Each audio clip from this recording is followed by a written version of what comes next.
Welcome back to another episode of the Quack Shack Tour presented by Mallard Bay. We're here in Arkansas once again with the boys from Southern Prairie Outfitters. What's going on, fellas?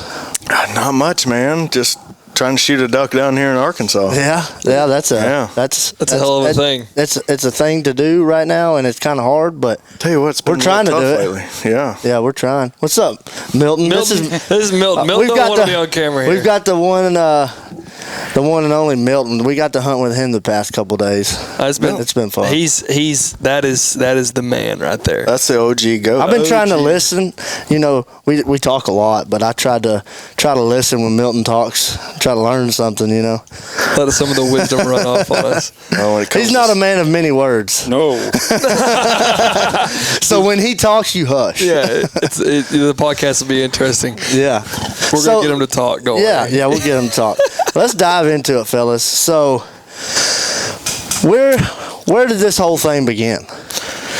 Man, Jed and I met probably. Jed's sick. Jed has the flu. Jed has the flu. Yeah, he's not here tonight. He's got the flu. He's been down and out for about 4 or 5 days now. Right? Yep, he's my partner. He's been down 4 or 5 days, and finally went to the doctor today. He was feeling a little better. It didn't work out. He came hunting with us and got more sick. That's right. And then he finally went to the doctor. They said, you got the flu. So he's hemmed up right now. He couldn't be here tonight. But Jed and I met, 10, 12 years ago, something like that now. And we were actually at another place guiding together. Yeah. And that's where y'all met? That's where we met. And then just over the course of a couple years being there, we became friends, and we kind of got together and said, hey, man, let's go do our own thing. Kind of started out with snow goose hunting, and then kind of developed into duck hunting here in Arkansas. And then we bought our first place in Saskatchewan in Canada. And then we were there a year. And then a place came up in Peace River, where we are now, in Peace River, Alberta. Yeah. It came up for sale, so we ended up getting it, which is where we wanted to be to begin with, but it wasn't available. Yeah. And so kind of the rest is history, man. We've kind of been growing since.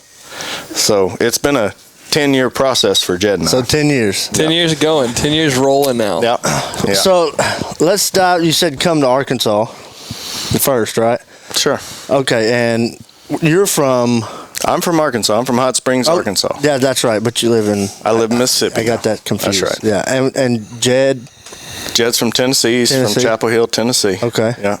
He's born and raised there, still lives there. Okay. In the off season. Yeah. But being from Arkansas, I mean, my grandmother's farm's about an hour south of here. Mm-hmm. And growing up, man, I was homeschooled for about 4 years of my life. And my dad would come home on Wednesdays at like noon. Mm-hmm. And he'd grab me up, and my uncles, my cousins, my grandfather, my dad, me, we'd all go to the farm, and we'd hunt Thursday, Friday, Saturday, Sunday every week. And that's just what we did. That was, our family tradition and what we did as far as hunting. I didn't grow up really deer hunting when I was young. When I got a little older, we deer hunted a little. And my dad's big into deer hunting now. But that being said, back then it was just duck hunting. Yeah. That's what we did. Yeah. And so, it was just such a big part of your life, even on Thanksgiving. Thanksgiving, we'd have lunch at noon on Thursday at my grandmother and grandfather's house. And then right after that, we couldn't wait for lunch to get over so we could leave. So you go back and hunt. Yeah, so all the boys, we could all leave, That's smart, yeah. So we'd all leave, and we'd go down to the farm and come back Sunday evening. So what made you choose this area, Arkansas, just because you were so close? Yeah, so we have some ties in this area, and Jed knew... I didn't have a bunch of ties here. Jed knew some people here and knew some good ground in this area, and so that's how we started renting some ground and meeting more people along the way here in this area. And so over the years we've learned good places to rent from. Mm-hmm. There's some bad places to rent from, but we've just over the years kind of learned a little bit more about it and know where to rent and who to rent from. Well, it's all trial by fire. That's right. Every bit of it always is. A little bit over the years. It is. Absolutely. And one place might be good one year, might not be good the next year. Yeah. We had some good places for some consecutive years around here, man. We really had some really good places. The Culps rented us some good places over there, and for about 3 years, man, it was just banger. Yeah. You know, Blood Moon, Milton. I mean, you remember that place. That was, golly. I mean, if you went in there and shot less than 30, you were just pissed. Yeah. So 10 years ago, it doesn't seem like a long time, but just because time flies. But yeah, a lot's happened in 10 years for you, I imagine. absolutely, man. I mean, my daughter's 10 now. So you started at the year you had your first kid? No, that's just when Jed and I really met. Okay. Is 10 years ago, 10, 12 years ago. Yeah, before my daughter was born. So 10 to 12 years ago, somewhere in there. Jed and I have been together, I guess this is maybe our 7th year together. Okay. But yeah, about 10 years ago we met, and then we started Southern Prairie. So 7 years is a little bit shorter than 10, obviously. Sure.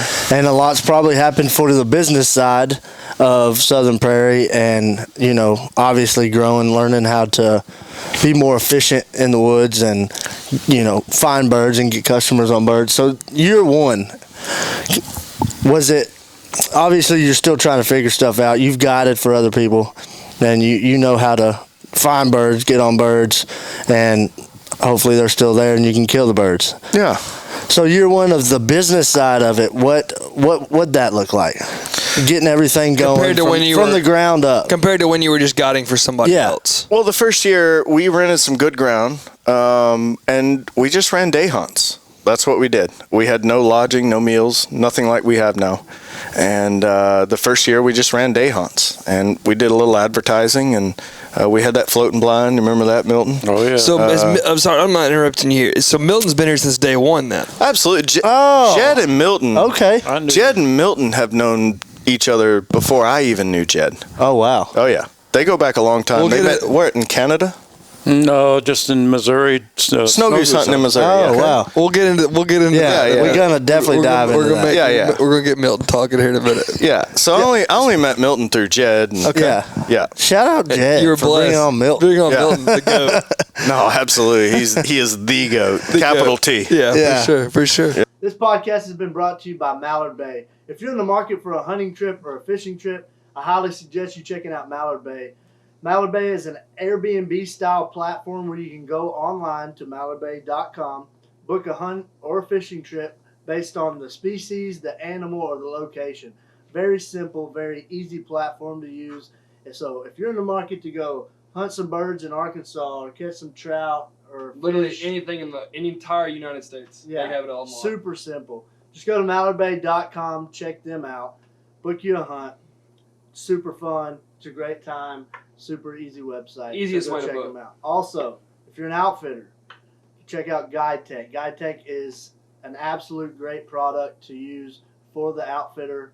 Help with all the back end work, help with scheduling, help with all the stuff that you guide really doesn't want to do. The guy doesn't want to. The guy wants to hunt and he wants Yeah. to fish. He doesn't have to, if you're a guide and you don't want to have to do anything but do the stuff you love, you need to sign up for Guide Tech and sign up to be a part of Mallard Bay. Check them out at mallardbay.com or check them out on Instagram at mallardbay or at Guide Tech. Very, very awesome platform. Thank you. Let's get back to the program. Yeah. So starting it up year one, getting Yeah, we everything ran some going. day hunts, man, and we had a good place, and Yeah. that worked out well. And then the next year, we rented a house down here and tried to supply some lodging and some meals, and create kind of an atmosphere for people. And we did that for a couple of years in that house, and then ended up this came available, and so Yeah. we got this lodge that we have now. It's And, awesome. Yeah, it's worked out really well. It's really nice. So I want to ask a little bit more questions about year one because, starting a business isn't something easy to do No. in general. And then you add a wild animal on top That you of can't it. control. You know what I mean? Something you can't control. And also something you can't control, the weather. So there's a lot of things you can't control, but a lot of things you can on the business side of starting something, So like back 7 years ago, what was your motive as far as advertising? As far as advertising, I mean, Like word of mouth? Yeah, it started that way. Yeah. Billy Bob came down here and booked a hunt on a whim. Yeah. And Billy Bob told his buddy that they shot a lot of ducks. Yeah. Now, our hunts back then were really cheap. Yeah. And so Billy Bob told his buddy got a that- good deal. Yeah, Yeah. Billy Bob got a real good deal. So anyway, we shot a bunch of ducks. And so anyway, and we've had repeat clients since then. That being said, Arkansas is a finicky place. 100%. Where, you shoot them one day, may not shoot them the next. You may not shoot them for a week. Mm-hmm. And it can get tough. And so our theory, as far as a business model, our theory was I want to control everything I can control. So we have this lodge in here, and we got great girls that clean it every day, and you got a nice place to stay, good clean sheets. You've got the bathrooms are cleaned every day. Really you got nice. plenty of room, plenty of space in here, and then we serve good food. So we want you to come here and have an experience. Absolutely. And I'm not making hunting a secondary activity. Yeah. But I do want to control what I can control. Mm-hmm. That's exactly right. Enough. We need to get us a hybrid. Not at all. We need to get us a hybrid boat, man. When we get to land, if we get to land, can we please buy a hybrid? I mean, I'll go half with you. Let's we do get it. the USS. We can retire the old USS Quack Shack. Let's go to hybridboat.com and buy us a new boat. Dude, let's do it right now. Customizable. I looked at their website. It's 100% customizable. We can build it how we want it. The guy's name's Luke. He said we could talk to him and he's 100% involved. So I mean, I've already talked to him. I'm gonna miss this old bucket of rust right here, though. I want to blow this thing up. Has one Austin power. I mean, I could get to land faster than Thing's your riveted. The hybrid boats are custom built by a guy in Louisiana. Bunkie, Louisiana, to be Yeah, exact. Bunkie. Where the hell's Bunkie? You know, it's a good boat. You never heard of the place. It's called. Check out hybridboats.com and get you a new boat. Me and Jackson have talked about it. I think we talked to Wesley and Jed about it a little bit. Me and him have been following Southern Prairie for a while, but one of the first people I think we both followed was Jed back in the day. Like 16, 17, and then you were one of the, because I saw you through his stuff. Yeah. And, I mean, that was a long time ago. And until we were already up here and I met you that night, I didn't realize that y'all owned Southern Prairie. Yeah. And I was like, dude, I've been following them for like, I don't know, like 6-7 years, like on Instagram, like before they even had anything, like they didn't have many followers. Like I remember seeing that was like some of the first things. That was cool for us. It's like, I was like, dude, I didn't even realize that this is who we were coming. This is sick. That's awesome. That's awesome. And Jed has a great social media presence, and he's great at that, and he posts and things like that, and he's very good at that, and he has since the beginning he's always been very good at that. Yeah. I was never very good at So that. that kind of piggybacks onto the question I was asking, starting your business. Like how were you advertising back then? And Jed got on my ass every day about, man, you need to be posting. Yeah, you need to be doing nowadays, this. And I'm like, God dang, man, I don't really give two shits about this stuff. But, by the same token, it was a help for our business. And so that's why I did it. Yeah. But he's really good at it. And I feel like he engages with his audience. Audience, his followers. I think he engages with them very well. Yeah. I'm not real good at that. Yeah. Jed is. It's always good to have that guy. 100 times more social than I am when it comes to that kind of stuff. But you're very social in person. Very social. Yeah. You're a good talker. You're doing good now, but like even off camera, just having a conversation with you, and going in depth in conversations, that's something. I mean, that's something for you and anybody who talks to people every day, like myself. You got to have people skills and bringing people in that are paying customers. I want them to have a good time. So I'm a lot better at talking to them and associating with them and finding common ground. Whether you're a contractor, whether you pour concrete for a living, or which I've done, or whether you play poker for a living, which I've done, or whatever you do for a living. He's got a wild story. I mean, a lot of those things I've done, and so I try to find common ground with guys and try to associate with them, and I want them to feel comfortable here, and I want them to feel like, man, these are our people. Yeah. So at the end of the day, all we're trying to do is to create a family here. Yeah. And I feel like we do a pretty decent job of that. Absolutely. So we've been to a few places so far, and obviously our boys right across the road we're really good friends with, and y'all are too. And they're a bunch of dickheads. Man. Yeah, dude, aren't they? No, God, they took your daughter away too. Yeah, they took your daughter away, man. Especially that redheaded dude. Man. Oh my God. I tell you what, I can't watch the amount of PDA I see. We don't say any names. Now. Oh God. The amount Looks of like a PDA. knockoff Travis Kelce. God, knockoff. Yeah, he's about 180 pounds light. Yeah. The Wish.com Travis Kelce. That sucker be on the We won't Make-A-Wish. say any names. We won't say any names. Like, Yeah, we you know, won't say no names. They haven't hard But you launched. know who you no are. hard launches yet. Y'all know who you are if you're listening. He'll be on the Make-A-Wish commercial here soon.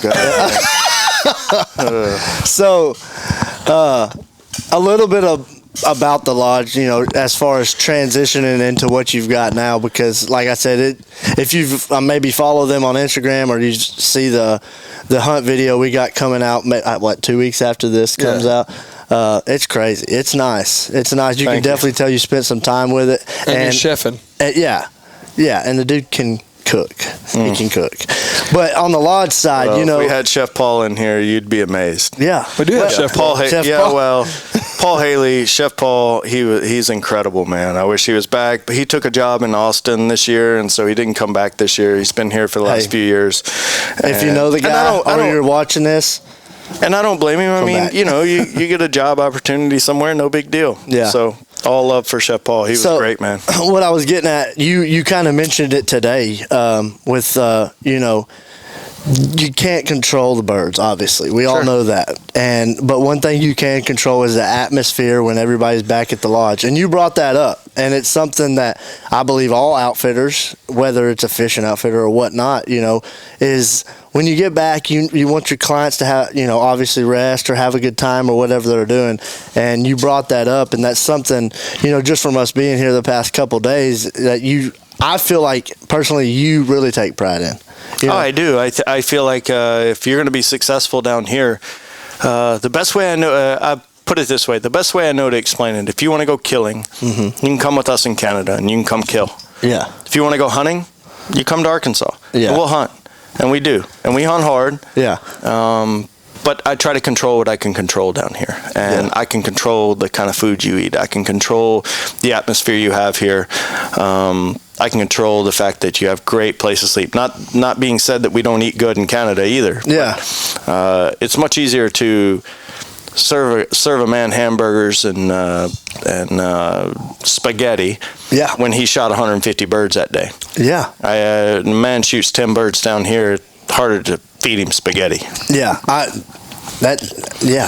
mean, I don't even know what to say. That's like, obviously. I mean, you that's it in a nutshell, really. know, it is. It is. It's something There's no that other way to you know. explain No, there's not, and it's something that Yeah, like I but said, you take a lot of pride in. You do, and I can tell. And we've been here. This is our second day, and he has yet to come hunt. But you can tell, Because he's been cooking dude. all We're hours of the day. Well, I had my son with me for the last few And days. you've been too. deer hunting. Yeah, Yeah, for sure. and we're not knocking you. If anything, we're praising the fact that you have taken pride in, because he's He's up got at clients here right now. He's up at Yeah. the same time we're up cooking. Yeah, and when we get back, It's ready. it's like a 5-course meal damn near. You know, even especially the dinners. And we're not just saying that; it's really good. Good. And so yeah, that's cool that you really take pride in that, and it's something that, you know, it has to be done. Like you said, man, Arkansas is hard hunting. Oh, yeah. Whether It it's is. whether the birds are here or not, you're still fighting the trafficked birds and all the pressure that's going on. staleness. with it. Everyone's hunting. Staleness. Every Yeah. field is I mean, hunted. Absolutely. What do you tell real quick before we dive into the next deal, but what do you tell a customer that comes here for the first time that, man, Arkansas is just so great, and you know, it's the duck capital of the world and this and that, and that you know, obviously their expectations are way up here, and it might be there that day, you know, but it might also be at the very pit bottom of it. Sure. I mean, I tell him the same thing I just told you. I mean, your expectations can be what they are. Yeah. It doesn't matter to me. I mean, you can wake up every day and for 20 years of your life, wake up and think that you're just going to walk into Arkansas and just shoot them all. Yeah. And social media, we're our own worst enemy. Oh, for sure. 100%. For sure. 100%. So, I don't think if you look on our Instagram page, you'll ever see a picture of us with just a bunch of empty lanyards. No. No. But But it that- happens, don't get me wrong, where you shoot 1, you shoot 2, you shoot 5, or shoot 0. I mean, Yeah. we have zeros. Don't get me wrong. Yeah. And I'll just be honest with you. Just in an email this afternoon, Jed was honest with the guy about how it was hunting down here. Yeah. And it's tough right now. And I think that's a big deal with outfitters. It's like the people that stick around. Yeah. For the longest time. There's so many outfitters you get in and out. And I think a big deal with the people that stay in is they're honest with their customers. Well, and I don't know how else to be. And there's a lot that aren't. There's a lot that, maybe so. I don't know those. There is. I promise. I don't know I've those seen guys. them. They're not It's with Mallard happened. Bay, but I've seen them. No. All over the place. We know them. But you know, fair enough. but there's a ton of people that we got tons of birds. Dude, come hunt tomorrow. Actually, Yeah. and You have show no up birds. and- Have 0 birds. There's nothing on the drive there. You know? I think Jed and I are really one of the reasons we've been successful is we're honest to a fault. Yeah. In the sense that when you ask us, I'm just going to tell you, man, it's been tough. Yeah. I mean, we got a group in here today. This is a great group of dudes. They've been hunting with us before. They've been to Canada with us. Great group of dudes. You guys have met them, hunting around with them. It's a great group of dudes. Very good. Yeah. But I don't know how else to be, man, but just honest with them. And they're fine with that, and they respect that. And the fact that they're repeat customers and they're still coming when you're saying, Yeah, hey, so it you- might be tough. You keep a quote unquote 5-star rating, if you will, by being honest with people. And if somebody wants to say I lied to them, well, I welcome that challenge because I've never lied to anybody about anything when it comes to hunting down here. It's hunting down here. It is. That's how it is. It is.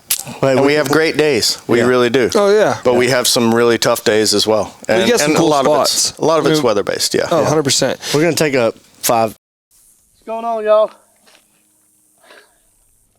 What's going on, y'all? We're here to talk about some great products we like to utilize during the hunting season. One of them obviously being the Tortuga bag from Hella Dry. It is absolutely waterproof.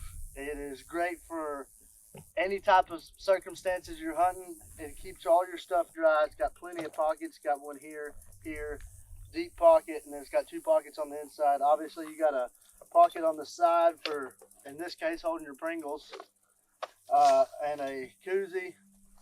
Put a drink in there, whatever you want. You got this side over here. It can hold a Mojo, or it can hold your Wingman, which is this here. The Wingman is absolutely iconic. It's something that's much needed in the industry. It is great for any circumstances, whether you're hunting in a field, you're hunting in a slough, a pond, or in the timber. They like to say, find the perfect spot, not the perfect tree. So something that's really good, very much needed in the outdoor industry. I would definitely recommend that. One of my favorite things is the quick draw loop. Sometimes you don't want a big gunsling. You might be hunting a timber or whatever the case is. Sometimes you just don't want all that in your way. This thing right here is absolutely perfect for those circumstances. It is absolutely cool. It looks good. Great design. It's got the branding on there, and it's something that's going to last you a while. It's got the braided cord with the coating over it. So if you're in the market for a new bag, if you're in the market for a new gunsling, or if you're in the market for something to keep all your stuff dry, check out Hella Dry. Check them out on Instagram or check out their website. Make sure you get some of this essential stuff for the season. Mr. Milton over here, we talked you up, and I know you're not a talker and you're probably uncomfortable, but you got a lot of wisdom. You're how old are you, man? I'll be 70 this year. Not that old. And how long have you been waterfowl hunting? Pretty much all my life. See, that's why we need you It's here. more wisdom than anybody we've ever had on here, probably. It is, and that's why I'm glad that you got to step on, because for people, our listeners know our backgrounds, but I didn't grow up in a duck hunting family, and so I didn't. I grew up hunting in high school. Started in high school and with a bunch of idiot friends. And I'm thankful for them guys. And because I wouldn't be getting to do the stuff we get to do now without those idiot friends of mine getting me into hunting that won't travel with me. They don't want to do that. They just want to stick around. Or shoot their wood ducks. And be, weekend warrior wood duck killers. But hey, it is what it is. But so let's dive into you, man. So I'd how kill did for you? a wood duck right now. Okay. Yeah. I know. No, we could have shot some this morning. I mean, dude, Hey, he called it. Milton told me this morning. He said, "Look, dude, we can shoot some wood ducks this morning," and he was right. We could have. But First I'll tell you group right now, came in with They were some wood flying duck. at Mock Jesus across those trees. And They come in? and this man might be almost 70 years old, but he's got the eyes of an eagle. I ain't. Because I'm telling you right now, it was dark, and Milton be like, "Another group coming, wood ducks right there." We're like, what are you the- talking about? Where are you at, man? What are you talking And about? here they come. I mean, Jed and I have said it for years. When Milton quits hunting, we'll probably quit hunting. no, 100%. I mean, it's just not fun if Milton's not there you for should us probably anymore. just retire. Yeah, I mean, so 100%. let's talk about your background, man. Who got you into hunting in general, but obviously more specifically waterfowl hunting? The waterfowl hunting was pretty much on my own. I started. My dad had a place on the river. Yeah. Little Luda River on the Missouri, up on the Missouri. Yeah.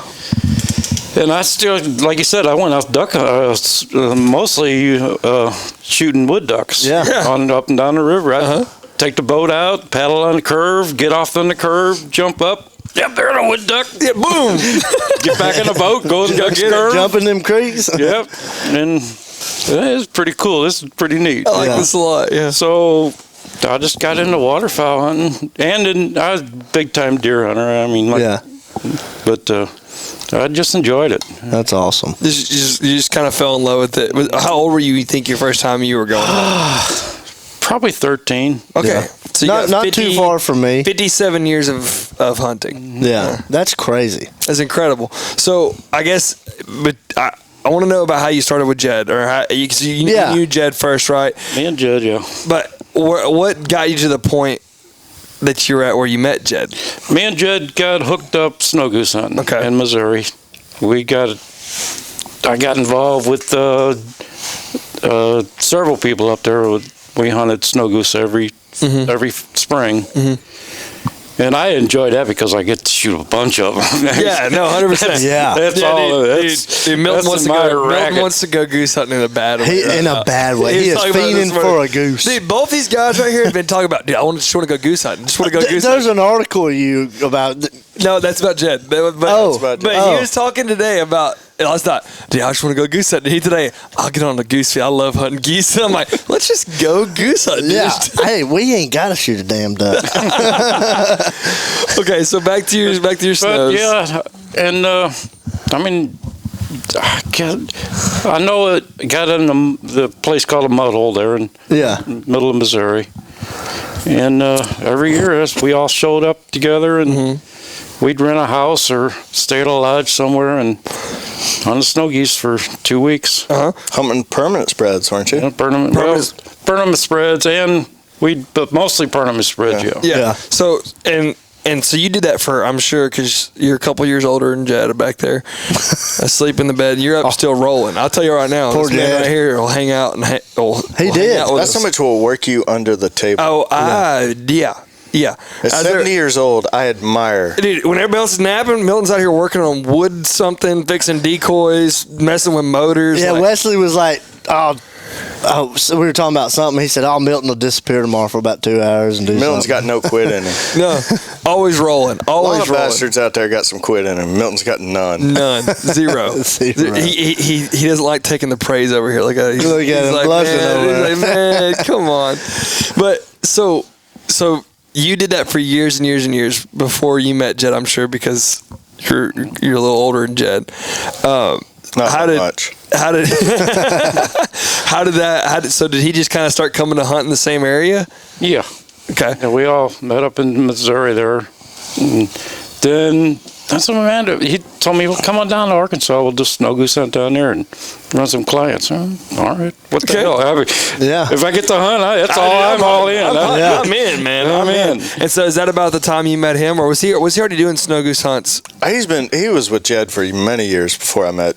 No, but I'm saying before, because you said you come down to Arkansas, so was he already running snow goose guys around here? Yeah, Jed did. Is that how y'all were both working for guys? Yeah, so Southern Prairie originated with some snow goose hunts. Okay. Around this area. Yes. Yeah, okay. Okay, I got you. Back when nobody did that. So the water chickens. We had to snow goose hunt to ourselves. God, I mean, it was y'all had it great, locked man. down, huh? Oh, It was yeah. great. Yeah. we go find a feed. Yeah, good. Kill them. That's it. Get them off my food. Yeah. Get them off my food. Back before every 20-year-old kid with a tax return in February bought a new snow goose spread like it is yes, now. sir. Yeah, for sure. Well, and back then, you was hunting fields for free, probably. They just wanted the geese. Get them geese off my crop. shit. Yeah. Absolutely. And it's not like that anymore. And, like you said, it's a good thing, about social media, because I think it's really obviously it was already getting big before that, but I think it's really blown up. It's because of blown up. social media, and it's a good thing because it's getting more people in the industry, getting more people. Because I mean, unless there's hunters, there's nobody that's going to continue the conservation and all that stuff. And that's really what this money goes to. But at the same time, we're on a worst enemy because it creates the 100%. competition for us. Yeah, a lot of competition. Like you have to nowadays have social media to advertise to your clients that are all over the country, and I'm sure you've had some people that have come from out of the country. Never anybody from Rhode Island, right? Is that what we always say? No, so Is that a rule? No, we had somebody Maryland, from we had in Vermont. Oh yeah, them Maryland guys. God, We got Maryland Vermont. guys suck, dude. I'm telling you right now, God dang. those guys. If I never meet another guy from Maryland, I'd be all right. Yeah, God almighty. I don't know many people from Maryland. They're in here right But the now. ones we know, They're in here Bless. watching us. Well, it's getting more hints here, anyways. So no Rhode Island guys. We've never had anybody. We've always said nobody from Rhode I don't Island. That's the believe so. one state we've had. Hawaii. Okay, so you haven't had them. It's not that We they're had not South allowed. Africans even. Yeah, we've had South Africans. We've had people from other countries. Yeah, Just never anybody from Rhode Island. I'm pretty sure that's the one state Is they we've just never had. not? There's not up many there? people there. Well, I know that. It's but- like the size of this it's shop. the size of the Yeah, shop. I know that. The whole state. Yeah, It fits in one Texas county. that's exactly right. You ain't kidding. Yeah, 40,000 acres of high fence. It's Yeah, just and like that's that in Rhode Island. the state. Nobody goes in, The whole nobody state. comes out either. Yeah, everybody yeah. just stays there. I mean, if you've seen Family Guy, you know how it is. So you met Jed through the snow geese stuff, and then obviously which led you to him. When did he come in? Like, was it? We talked about it a little bit earlier, but was it like y'all started a business and he was in there? Oh, he was already there. Yeah. I mean, Yeah. That was your built-in handyman. Yeah, built-in. God dang. Do it all There's just guy. no way to Milton was like, explain I them. shoot if I can shoot some geese, I whatever. So ducks, geese, and when they started in Canada, was that your first time going to Canada to hunt? Oh, no. no. yeah, let's. See, that's what I'm trying to get more into your. I'm trying to hear the stories, Milton. Yeah. Milton, our people need the history and the knowledge that you have in your brain. Our Pass it on or lose it. You know what I mean? To tell you what our audience ages is, it's like we have very few like real young people, but we have like 18 to 24 is massive, and then 24 to like 40. And so The people need to know the knowledge that's in that brain. yeah, It's got a lot. people like hearing the stories. Tell them what it was like in the good old days when you put out the permanent spreads in Missouri on the hilltops. Yeah.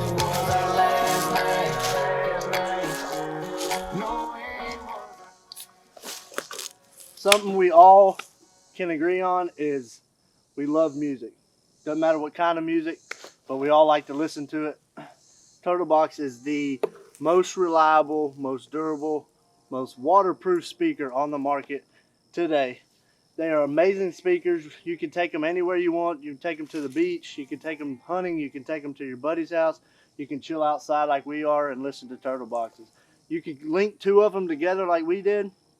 They got all kinds of colors, different options you can choose from. A lot of cool things in the works as well. If you're looking for a new speaker, check them out, turtlebox.com. Check them out on Instagram at turtlebox. Yeah. When nobody hunted snow geese. We put out 8,000 to 10,000 socks out. Oh, and keep wow. them out Just socks. for 2 weeks. Solid. And socks were different back then. Is what I've heard. They're just socks, right? Just socks. Yeah. Yeah. They're not the quality that they are now. Well, Yeah. When I first started out, it was Texas rags. They were Just Yeah, rags. there you go. Just Yeah. little rags. Yeah. Texas That's the best rags. thing. My that's what I was dad always wanting. tells me stories. Yeah, we used to put Walmart sacks on Yeah, sticks, and we'd Yeah. smoke them. I'm like, oh, that's sick. Did we put out 1,000? there wasn't any full- pressure on those We put birds 1,000 back then. full bodies out. We kill 4. So Yeah. Even back in the day, we put out, everybody had about 8,000, and we'd put out 15,000 and keep them out. Yeah. That was even before pre-Jed. yeah. Oh, wow. That's what I'm saying. There's a lot of time before Jed that you Yeah. that you were. Yeah. That's what I'm kind of trying to get to. That's here. where all the wisdom. Jed was 7 back then. I was like 1. Yeah, so you taught Jed everything he knows is what I'm hearing here, right? No, I ain't going to say that. I'm telling you right now, but I will tell you this: Milton can get down on a duck call too. My God, this man can call him in from the heavens. No, I tell you what, I know better than that because I am not a duck caller. Oh man, come on. You're You're really very good. You're a very good duck caller, Milton. Don't do that to yourself. There's another guy over here that needs to take lessons from him. His name's Wes. Needs to take lessons from. No, his name is not Wes. we gave him a nickname. We're not going to dive into it. We're not gonna but dive it's into late call. Late call. That's it. That's right. Late call. That's it. That's all we're talking about. Really? No, yeah. Where? Yeah, the ones behind. So let's we've talked about the Arkansas stuff from day one and up until now. Let's dive into the Canada stuff. So how long after Arkansas did y'all open up the Canada operation? Man, it was like 2 years later, and so Jed called me on it was Christmas Eve, and he called me 10 o'clock. Been doing the Santa Claus thing all night. Oh, yeah. It may have been later than 10. And been doing the Santa Claus things all night for my daughter. My son wasn't even born yet. And said, hey, man, you want to buy a place in Canada? I was like, yeah. He said, well, let's do it. And I said, well, let me talk it over with Catherine, my wife. Yeah, smart man. And I'll get back to you. He said yes before he said he was going to talk. He said, hell yeah, but let me talk to my wife just a minute. Yeah. Spending that kind of money, I gotta get it approved. So. Absolutely. Anyway, I called him back about 30 minutes later after conversation with Catherine, and I said, well, let's do it. So we bought our first place in Saskatchewan from some people we owned, or knew. You owned them? Owned, yeah. Okay. Knew. And so, anyway, we bought that place, and it was good. It wasn't what we wanted, but it was kind of our first in to get up there, And so getting your foot in the door. Yeah, exactly. Yeah. So midway through that year, what we really wanted kind of came available, and so anyway, we ended up renting it the first year from him, and then bought it after that. Talked him into letting you buy it. Well, and then bought the same zone, what they call allocations up there. You and I would call zone, right? So you got deer zones here and there, right? So they call them allocations, and so we ended up buying them from somebody else that was ready to get out, and so we bought those allocations from somebody else. So we have 3 allocations up there, what you and I would call zones. Yeah. And we bought those and been up there ever since, man, and love it every year. I mean, So it's a that's special place up there. 5 years? Yeah. Yeah. Yeah. So 6. Yeah. So 5, 6 somewhere. allocations for people that don't know. What does that entail? So I own a piece of paper from the government of Canada that says that I'm allowed to outfit there. Okay. I don't own any land. I just own the allocation. I own the right to permit? outfit. Correct. Okay. And it has to be renewed every year. But it's an asset in the sense that I can sell it to anybody I want to. So what you're saying is somebody else that's guiding up there can't hunt that area? Well, the government up there, they regulate how many outfitters per allocation can outfit there. And what's that number? It's 4 where I am. Okay. So and all 3 of your allocations? I don't know about one of them. I've never been there. Not many birds there, apparently. Yeah. One of them is a pretty good distance from us, and I've never had to go there, so thank God. That's good. But yeah, It's good to have stuff you don't have to go to. No, we pretty much hunt out of the 2, and that's it. So, but that being said, it's kind of like that. Yeah. Okay, so that's interesting because I had no idea. A lot idea. of states you don't even I know in Arkansas you have to have a guide license. All that stuff. Sure, and Texas. Just dude, you're 16. guide license there No, dude, you're 16. You wake up, you want a guide? You want a guide? Go for it. Take It's 'em. a shit show. Really? Let me tell you right now. It's a Dang shit guide show. licenses are $500 and They don't exist For in out of Texas. staters, right? Yeah, That's like what? What did we talk about? I was born and raised here, 50? and now I didn't buy my lifetime license when I lived here, and so I live in Mississippi now, and Yeah. I have to buy that out of state bullshit. It's one thing now. I really want to do for my kids. I have yet to do. That was one thing I was blessed to do. Shout out to AGFC. How about you let me get in here for a long term? Yeah, shout out to them guys. How about you pump some water in the Something like freaking that. public land too? Well, Anyways. fair enough. Yeah. Oh, let's move on before we get heated up. Right? For all you people out there that's how we started off, was a public land podcast. It was, And we got some of them. Yeah. We got some of them guys watch this podcast, which they're really good people, and I've talked to them since I've been here, Yeah. so they understand. They're one of us. Gotcha.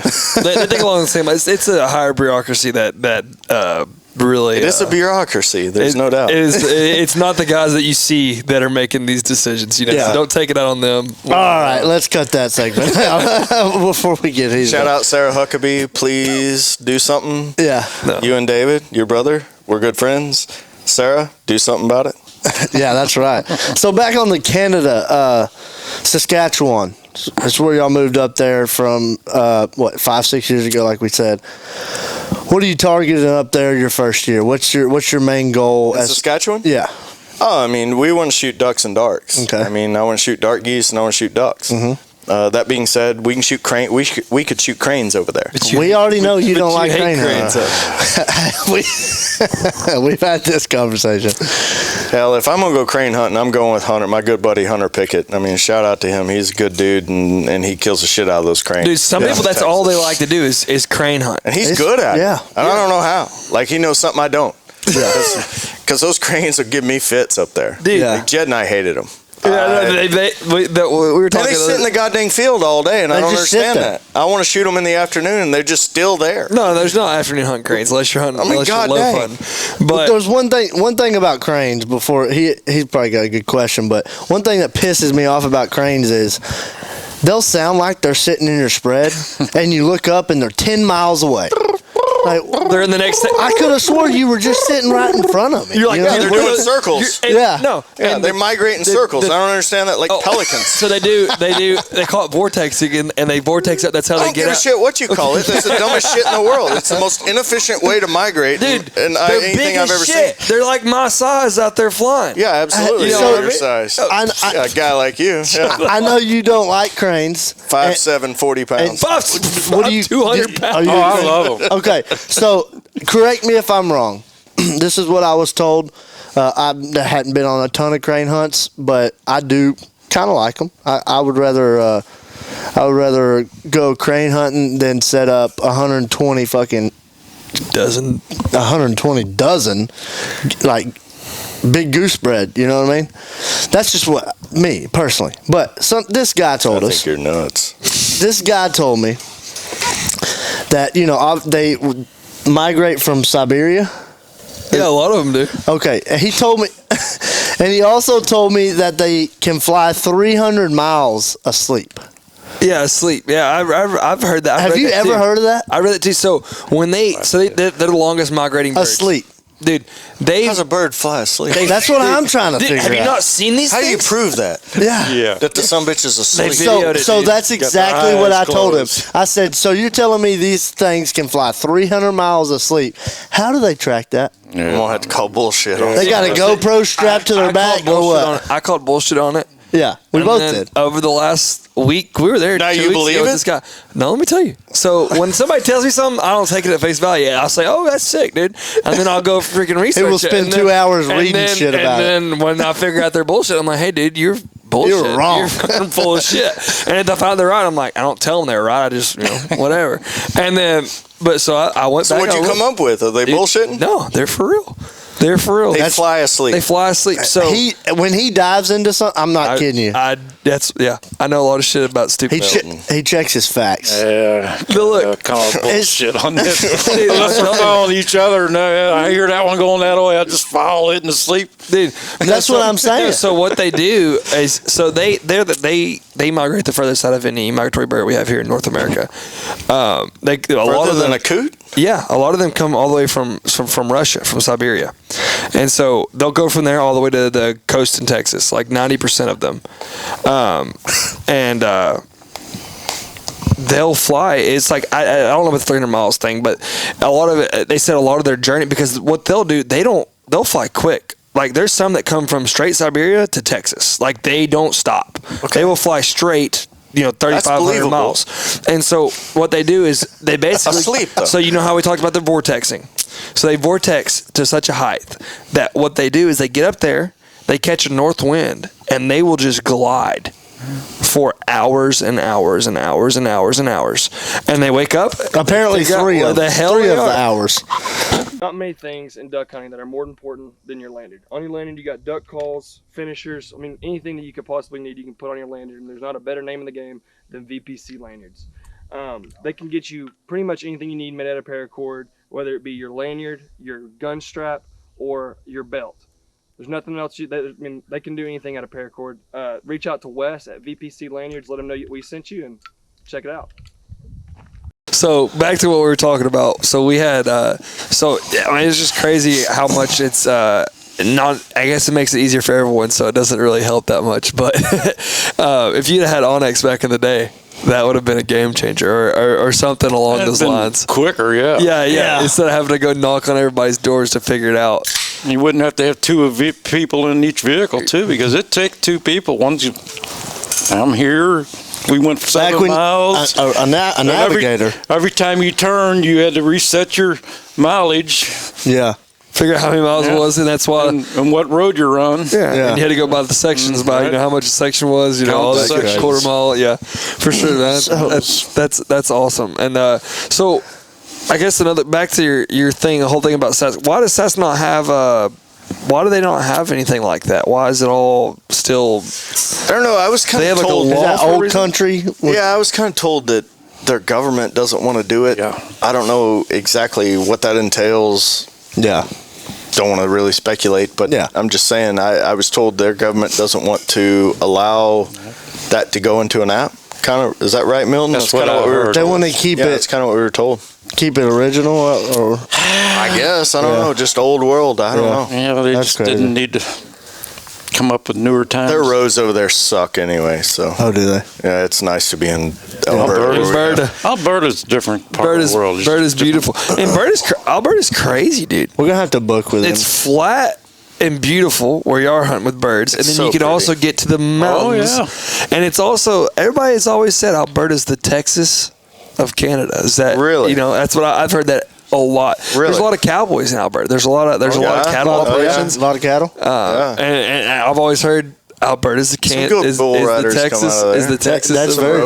of Canada. It's like its own place. Peace River was carved out by a glacier, however many thousands of years ago or whatever it was, and so it's flat as hell where we are, and then you go into Peace River, and all of a sudden it just drops off into this great big beautiful river, in this little town down there. What population? Maybe 10,000, something like that.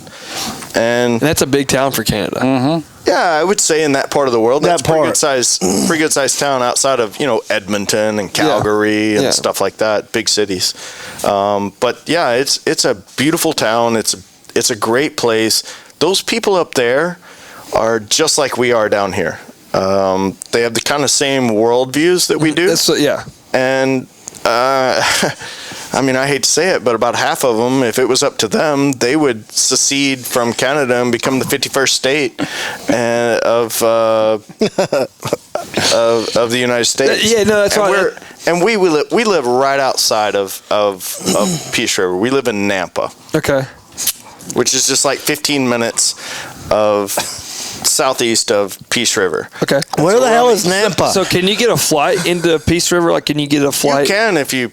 So if you have a private jet, okay. Yeah. So where do most people fly in if they're coming to hunt with you? Most people either fly into Edmonton and it's a 4-hour. You rent a car and it's 4-hour drive, 4.5 hours from Edmonton, or you fly into Grand Prairie and it's 2.5 hours. That's not bad at all. No, it's not bad. So, but where the hell is Nampa comes from? I can see Anna over here just holding up a poster sign, biting at the bit. There's another bit. Yeah. There's another little. Just another Anna thing. Yeah. But Nampa is this cool little like community. It's not even really a town. And Frank and Ellie, that's who we rent our houses from. They're right next door to each other. So we have a 2-story. Frank and Ellie live in this really nice 2-story house up there. And that's where we put all the clients in. It's a 6-bedroom, couple bath house. And it's really nice and clean. And then all of us, we live in the house right next door to them that they own too. And we all stay there. So do they stay there with the clients? No. They leave for 2 months every year. Where do they go? And Miss Ellie, God bless her. I love Frank. Miss Ellie. Saint. Boy, almighty, Where do they she's go? a saint. Well, I think they lived with Frank's brother this year. In the past, they've rented a holiday trailer. Yeah. A holiday trailer, eh? And it's not an RV up there; it's a holiday trailer. You know, so. Do they use A as much as the movies? Oh yeah. Okay. They say A a lot. Okay. Yeah, 100%. Yeah, that's funny. They talk different. Yeah. Yeah. So, well, we come back from up there to the States. Oh, for sure. Yeah, we've been getting filled in on the lingo of Canada the past couple days, and we talked about a couple years ago. Me and some friends had a trip booked, and then COVID hit, and then we never even looked into it again because apparently you had to have the shot 1 year and then you didn't have to. And, yeah, don't you know? And then the border was locked down. All you know the whole thing. But so we'll book with y'all. Hey, come see us. Yeah. Come hang out up there. You'll enjoy it. I've never hunted If Canada. Anna's there, I don't really want to go, but if she's not there, then we can come. So whatever week she's going to be. Yeah, you. well, I mean, I got your number. I'll stay in touch. If Anna ever leaves, you just say, hey, y'all come up. I'll tell you what, my daughter ever leaves, and I'm gonna have some big problems. Well, now that everybody without knows. saying, Hey. She's got a lot of PDA going on, and it really irritates this mortal shit out of me. It's hard. For those of y'all that No, stop. It's hard to watch your oldest daughter leave the homestead. It's really hard. he's had a rough past couple. He's about to take her off his insurance. That's what he said. Yeah, he's gonna. She's 26. It's time to go. Yeah, she's flying the nest, leaving the coop. It's hilarious. So, Arkansas, Alberta. If there were somewhere else that you would start another operation, or maybe there's not. Where would you like to hunt? I want to be in Arkansas every day of the week, twice on Sunday. I figured you would have said Canada. I want to sit in the woods and I want to watch them break the treetops. Yeah. That being said, do we kill in Canada? Yeah, we kill. Yeah. And you watch 5,000 of those little bastards fucking die all the time. So you're a big timber guy. Yeah. Me and you both. You watch 5,000 of those bastards die up there, you start feeling sorry for the little motherfuckers. Oh, really? Oh, fuck yeah. There's a lot stupider up there. They kind of just, you hit one little call, they kind of decide to just get I ain't kidding. But down here, I'm going up there. Down here, you get a wad to break the treetops and come in. I mean, but I grew up here, so maybe I'm a little biased. I don't know. Maybe. But that being said, I want to watch them break the treetops, and I want to watch them come in and get in there tight. What about you, Milton? I'm the same way. Same way? Same way. You like Arkansas? I like both. The trees? Because I get to shoot and kill up there, but I come down here to hunt. And it is so neat to work them birds and just keep on them, and all of a sudden they drop through and come right through. We had somebody do that to us today. Yeah. And then there was somebody in the blonde that just really screwed it up. But it wasn't Milton. Just know that. Late call. That's right. Yeah. So, Milton, I got a little question for you, and then we'll wrap it up. I see you over there, late call. You want to keep it going? Oh, no, I was just saying, really? Oh, yeah. And so, if I could guarantee you a limit of greenheads or a limit of snow geese, what are you picking? Oh, I have to go with the snow geese. I knew it. What about you? Snow geese. I knew it. Every day of the week. Milton, god dang, I got my fist up here. Come on, Milton. Snow geese every day. Man, this has been a really good podcast. I enjoyed it, especially having both of y'all on. Y'all have. We missed Jess. We'll have to. Maybe when we come up to Canada, we'll rerun it back. We'll run it back. We'll get all three of y'all on at the same time and just ramble. Right. That's right. So, guys, today we're going to talk a little bit about Apex ammunition.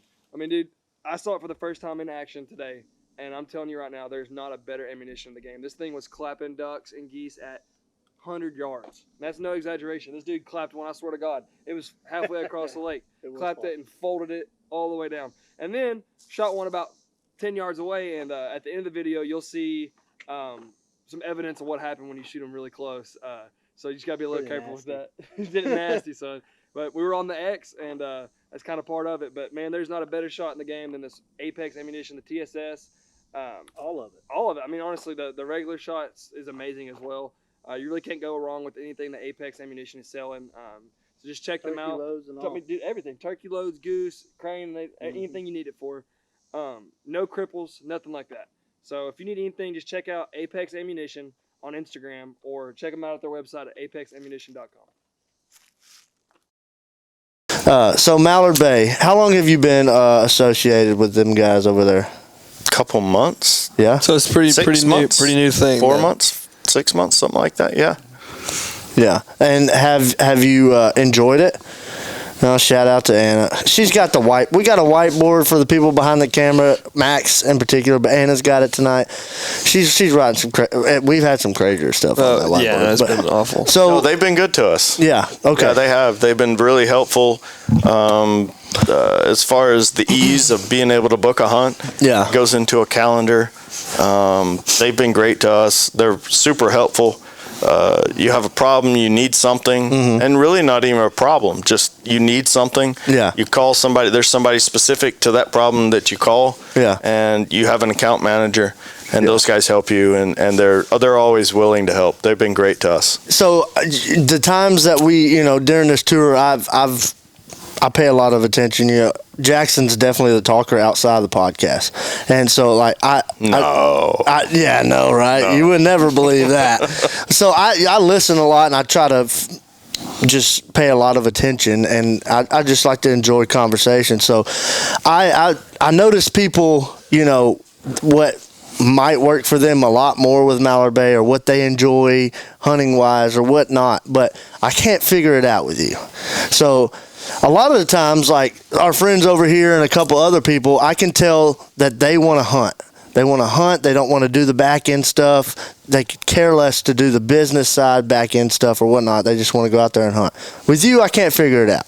I've been trying to figure it out the past 2 days, and I just can't figure it out. So as far as the calendar, the guide tech stuff, all that stuff, if Mallard Bay if you weren't using Mallard Bay, did you enjoy, before you started using Mallard Bay, did you enjoy doing the back end stuff, booking dates, filling, the calendar and all that stuff? Or has it made it a lot easier? Or has it made it a lot easier for you? No, it's 100% made it easier. Especially running two operations. I didn't like it to begin with. Yeah, especially running two operations. Yeah, so originally Jed and I did it all. Yeah. And then we hired somebody to do it, and that didn't work out. But having them and having someone that's there constantly who is a credible business where these people work hard and they're in there every day, they when I have a problem, I call them. And a question I don't know an answer to, I call them. Yeah. And I don't have to redirect.